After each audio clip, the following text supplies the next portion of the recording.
hari dimana kita merayakan ulang tahun, kita ceria, ternyata itu dimana hari ibu kita kesusahan dan siap bertukar nyawa.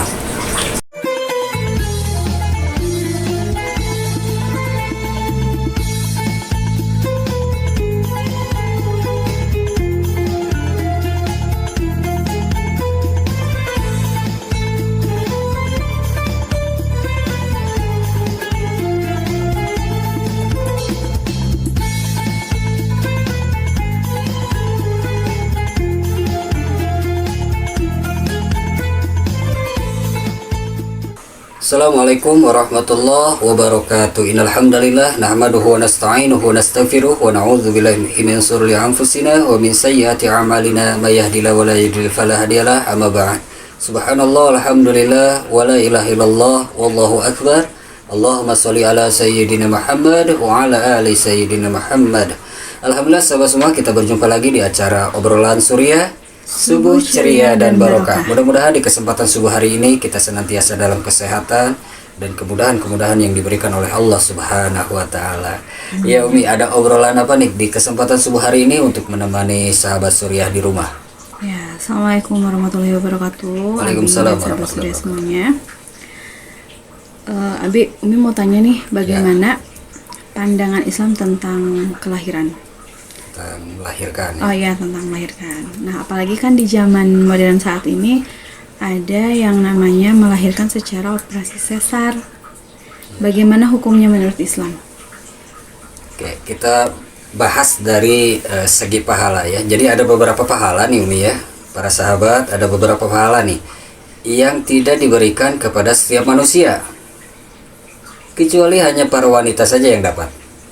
Ya. Pahala apa saja itu? Pertama, pahala haid, pahala mengandung, pahala sedang mengandung, pahala melahirkan, dan pahala menyusui bayi. 4 pahala yang tidak bisa diberikan kepada setiap manusia, apalagi laki-laki.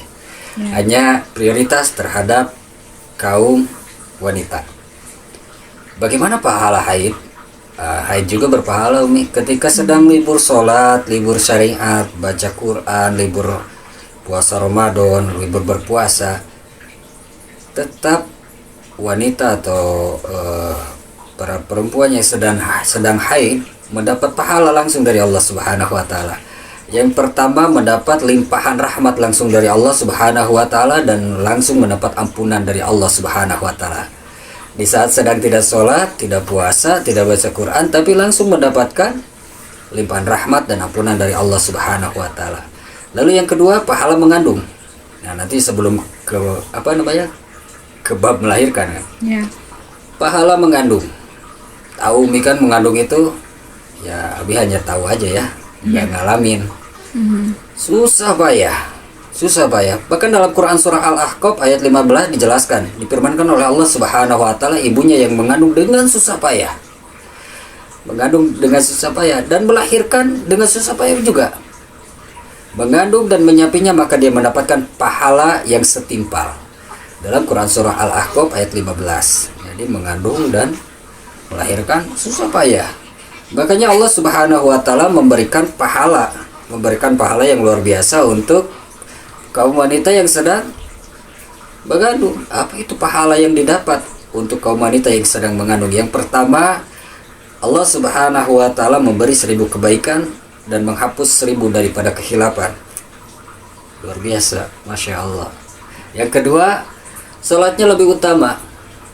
Jadi yang mengandung itu sholatnya lebih utama dibanding yang tidak mengandung. Kenapa? Karena sedang kepayahan tapi tetap menjalankan syariat. Dan ini ada keajaiban juga bahwa posisi-posisi daripada gerakan sholat itu sangat bermanfaat luar biasa bagi ibu-ibu yang sedang hamil. Perbanyak sujudnya, perlama sujudnya,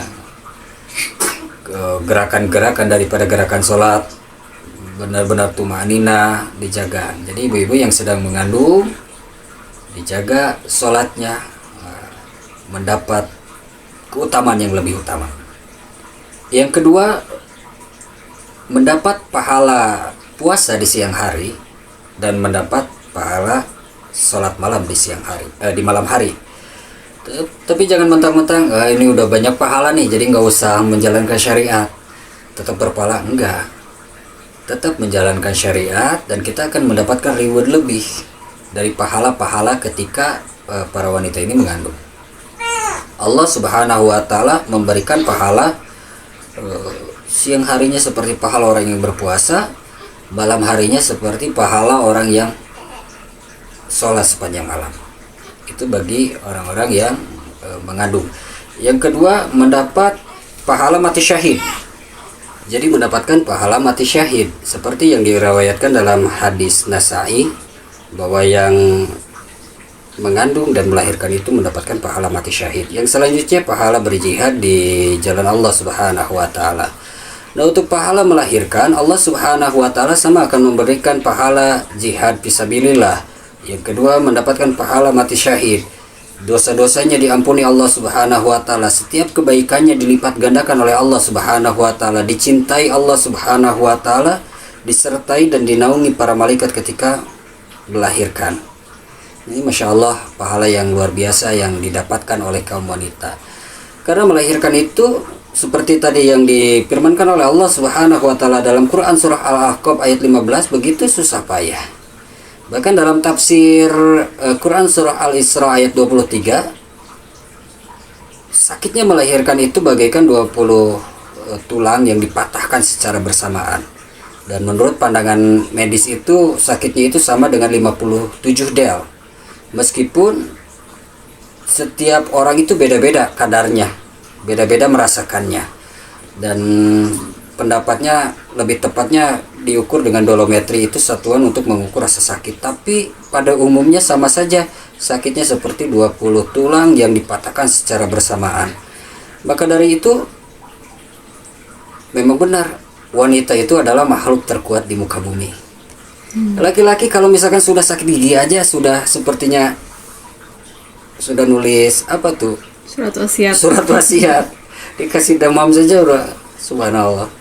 Jadi memang setiap suami harus senantiasa sayang terhadap istrinya. Itu sakit yang luar biasa yang diterima istri-istri kita di rumah. Terus pahala daripada menyusui. Pahala daripada menyusui, Allah Subhanahu wa Ta'ala akan memberikan pahala berpuasa.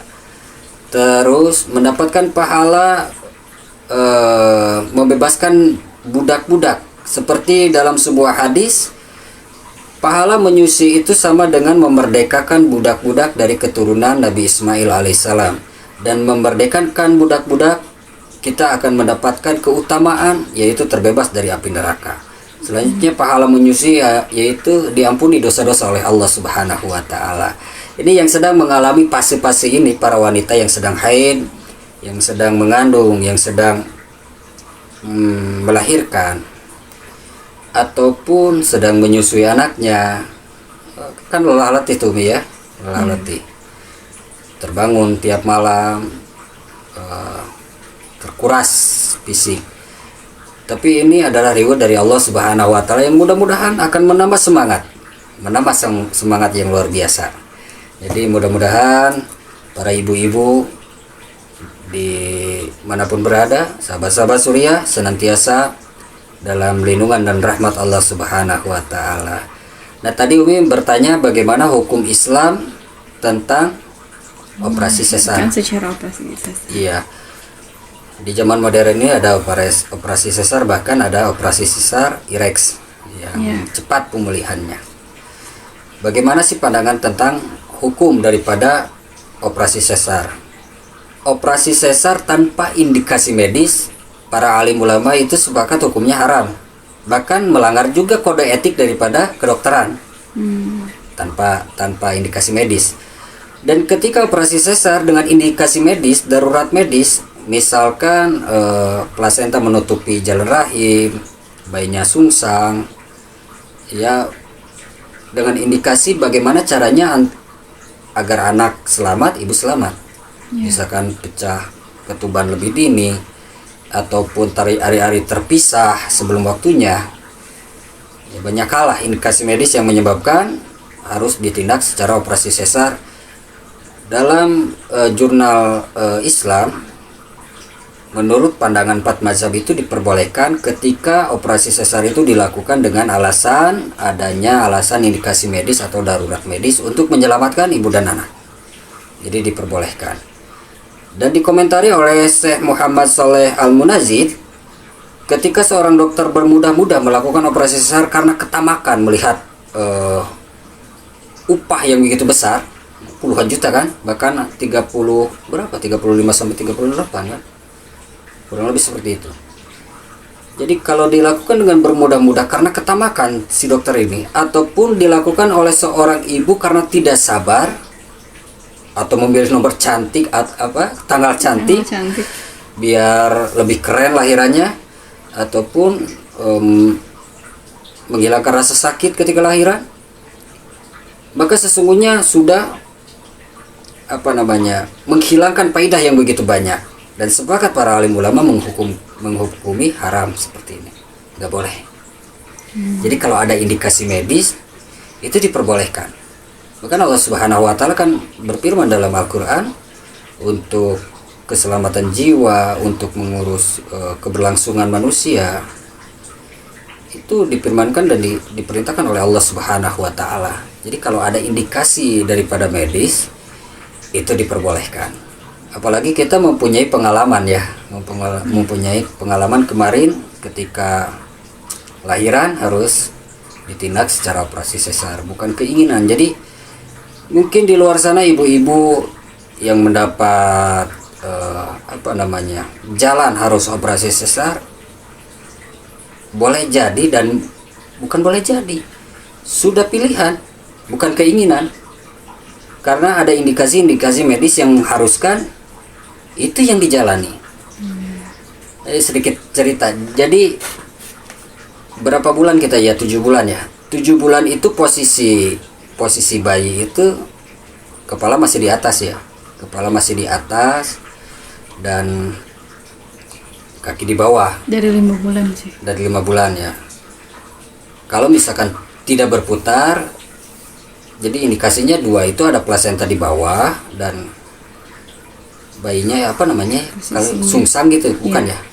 Sungsang ya. Jadi kepalanya di atas tuh, yang harusnya udah mutar tapi masih di atas, dan plasenta masih menutup daripada jalan lahir.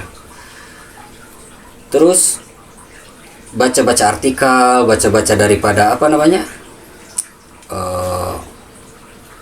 sharing-sharing dengan orang-orang atau ibu-ibu yang sudah melakukan operasi sesar.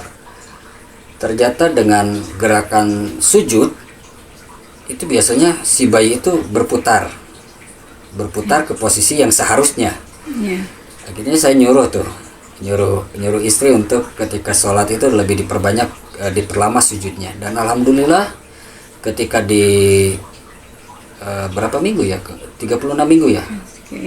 36 minggu, bahkan mau menjelang lahiran, kembali lagi kontrol dan posisi sudah seharusnya. Jadi kepala bayi itu sudah di bawah ya, udah di bawah dan bagus. Cuma yang menjadi kendala yaitu plasenta.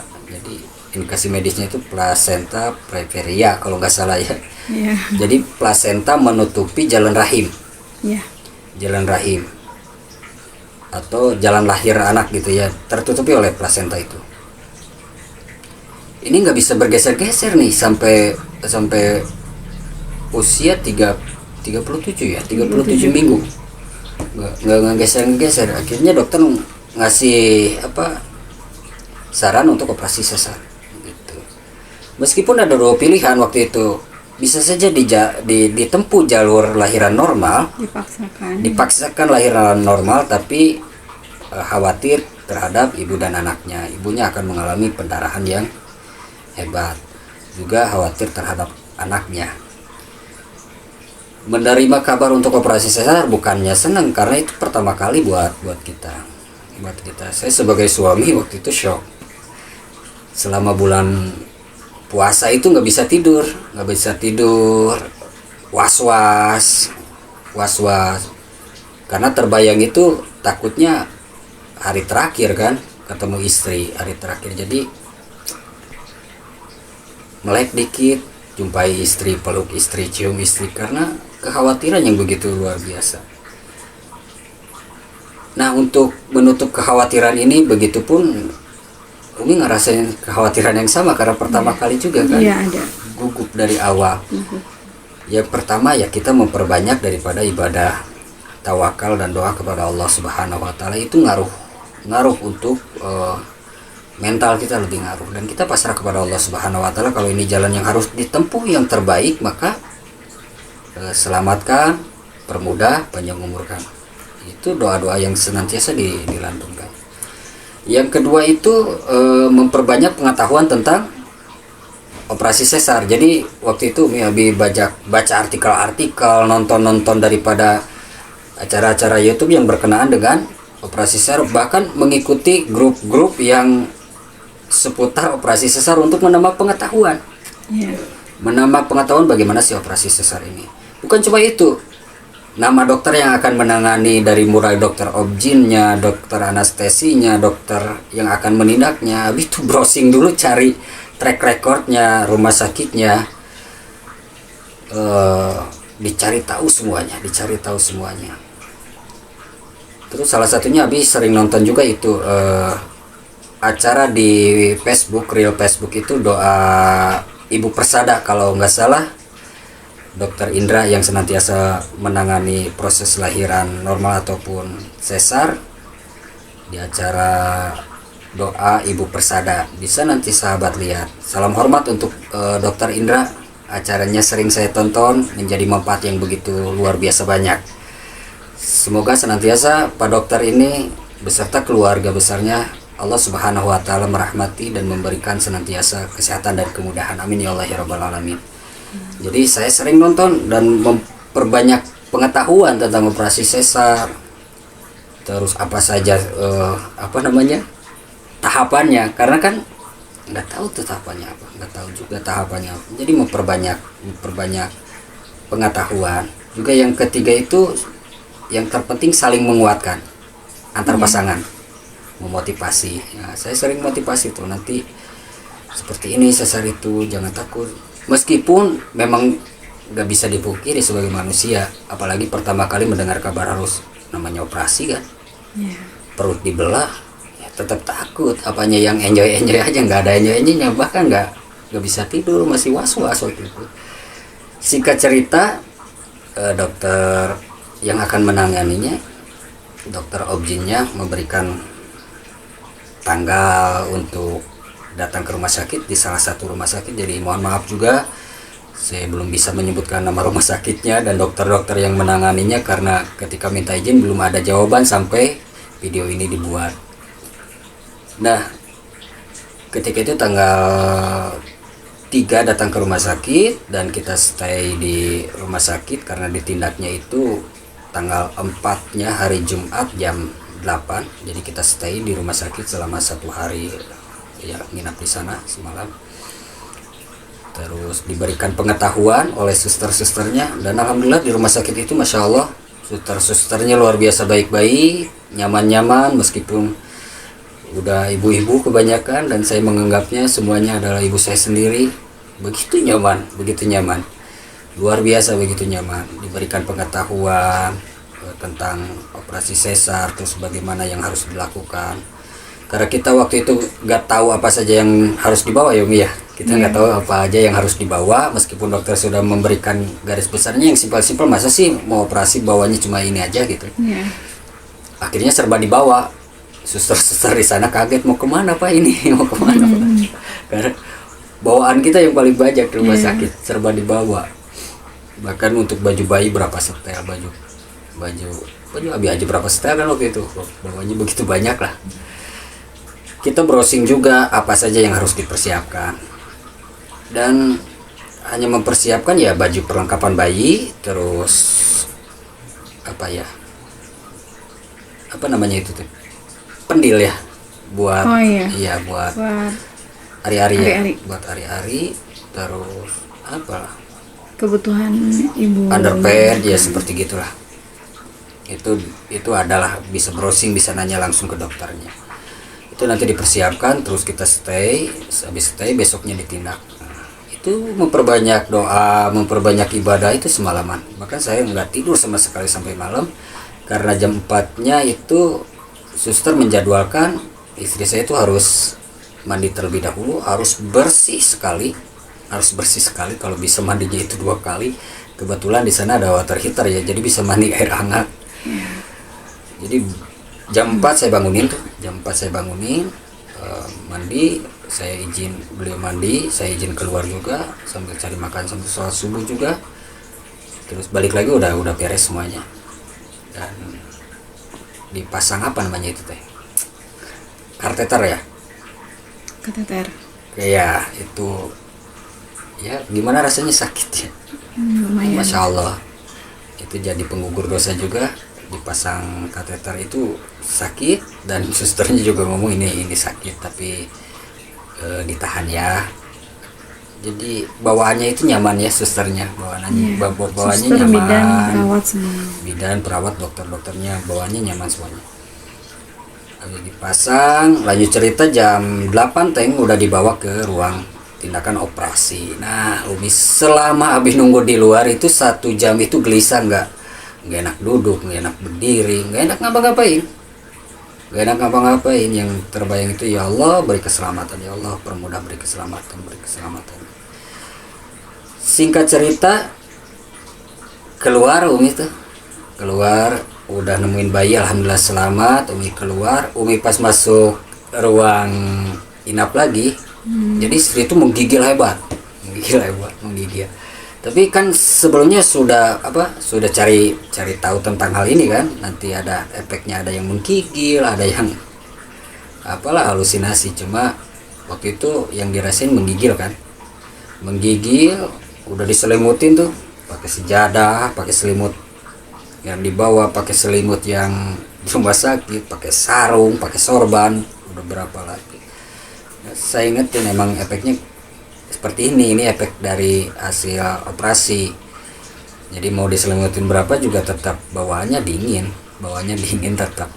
Tapi diusahakan ya diselimutin terus. Nanti diingetin kalau habis efeknya dingin itu datang efek gatal. Dan memang terbukti habis dinginnya hilang, terus gatal-gatal. Usahakan bekas lukanya jangan sampai tergaruk. Jadi saya temenin terus. Kebetulan itu rawat gabung juga bareng anak gitu, bareng anak. Jadi saya fokus anak, fokus istri, fokus kedua-duanya gitu. Anak nangis, bagaimana caranya nggak nangis. Dan gimana pengalaman operasinya, memang nggak kerasa kan, cuma shock berat gitu ya. Iya, nervous. Iya, gugup. Karena pertama kali kan. Tapi tetap kan luar biasa. Kan banyak yang bilang beda nih normal sama sesar itu. Kalau sesar itu belum jadi ibu sejati. Iya, katanya. Iya, ternyata sakitnya sama aja. Kalau misalkan sesar itu sakitnya setelahnya, perawatannya begitu luar biasa. Saya dampingi justru iya, saya dampingi dari sebelum lahiran, proses lahirannya, operasi sesarnya, sampai beres operasi sesarnya saya dampingi. Bahkan pekerjaan rumah saya tekal. Kenapa? Yang saya baca artikel dan arahan dari dokter pada waktu itu, jangan berat-beratan, jangan capek, jangan beban psikologi tuh, jangan sampai stres, depresi, itu jangan sampai terjadi. Jadi bagaimana caranya tuh istri tuh happy, gak capek. Memang sebelumnya saya juga suka nyuci dari awal nikah, jadi udah terbiasa. Saya cuciin, saya yang masak, saya yang urus rumah. Jadi waktu pastinya seperti itu. Meskipun malam begadang, bagaimana caranya sejam 2 jam, pas pagi saya tidur dulu.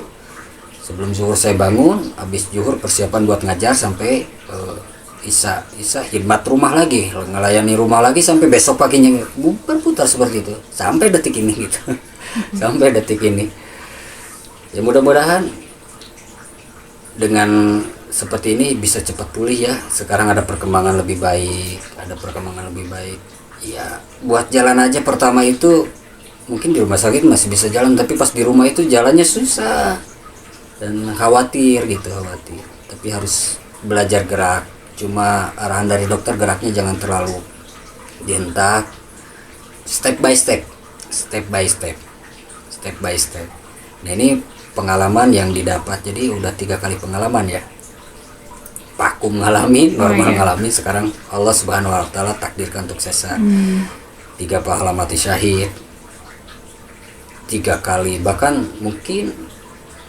sebagian para alim ulama menyatakan lahiran itu dapat pahala kunci surga. Amin ya Allah ya rabbal alamin ya.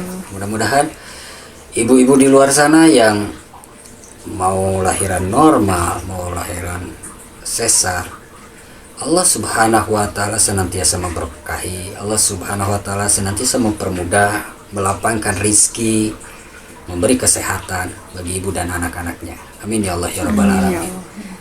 Mau pengalaman lagi, Umi? Cukup ya? Cukup.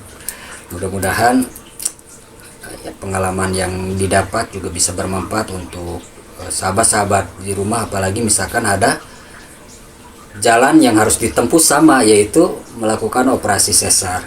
Tetap semangat, jangan takut, itu dijalani saja.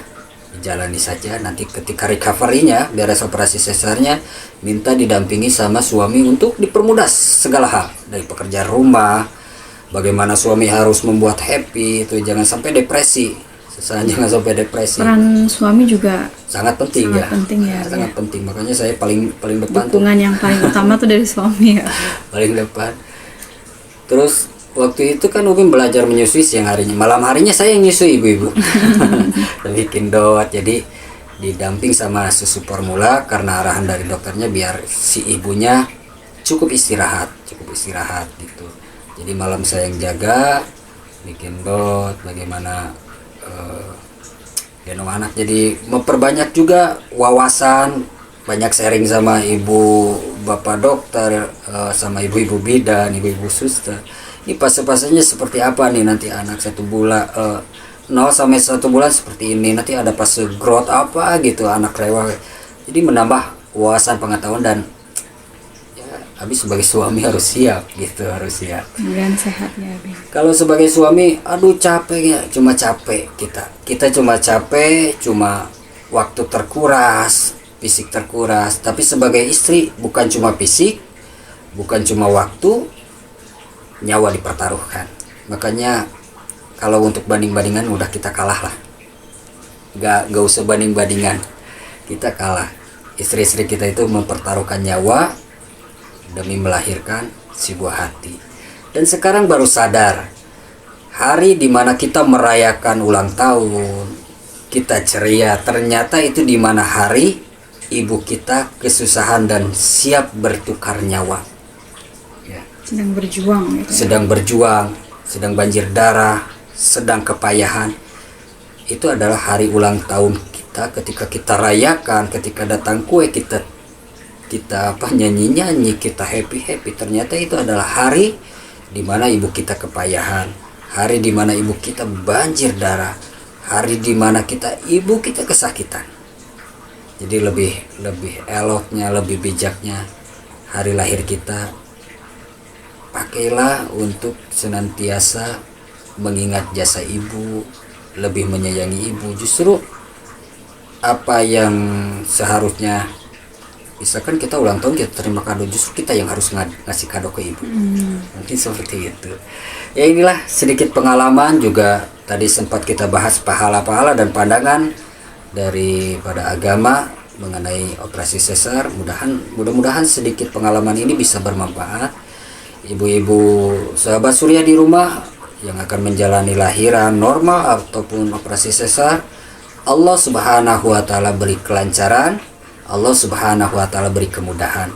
Dan ada satu tips, ketika kemarin istri operasi sesar, ketika di rumah sakit ataupun sudah pulang, kan masih terasa tuh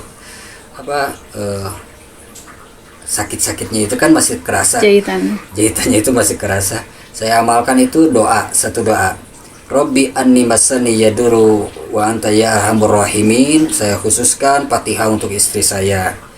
Terus saya zikir sab'am maratin a'udzu bi'izzatillah wa qudratihi min syarri ma azidu wa uhadiru. Sabda Rasulullah sallallahu alaihi wasallam, akan dihilangkan rasa sakit. Mudah-mudahan para sahabat surya di rumah, ibu-ibu yang akan melakukan operasi sesar ataupun lahiran. Pas kelahiran misalkan ada rasa sakit, bisa diamalkan tuh zikirnya, doanya Robi Ani Masani Yaduru wa anta ya arhamur rahimin. Kita baca Fatihah, kita khususkan untuk istri kita, dan kita zikir sab'amaratin a'udzu biizzatillah wa qudratihi min saroma azidu wa uhadiru.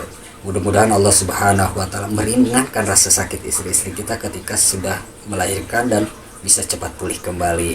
Insya Allah mudah-mudahan yang sedikit ini bermanfaat. Mohon maaf atas segala khilaf dan salah. Jumpa lain kesempatan insya Allah. Assalamualaikum warahmatullahi wabarakatuh.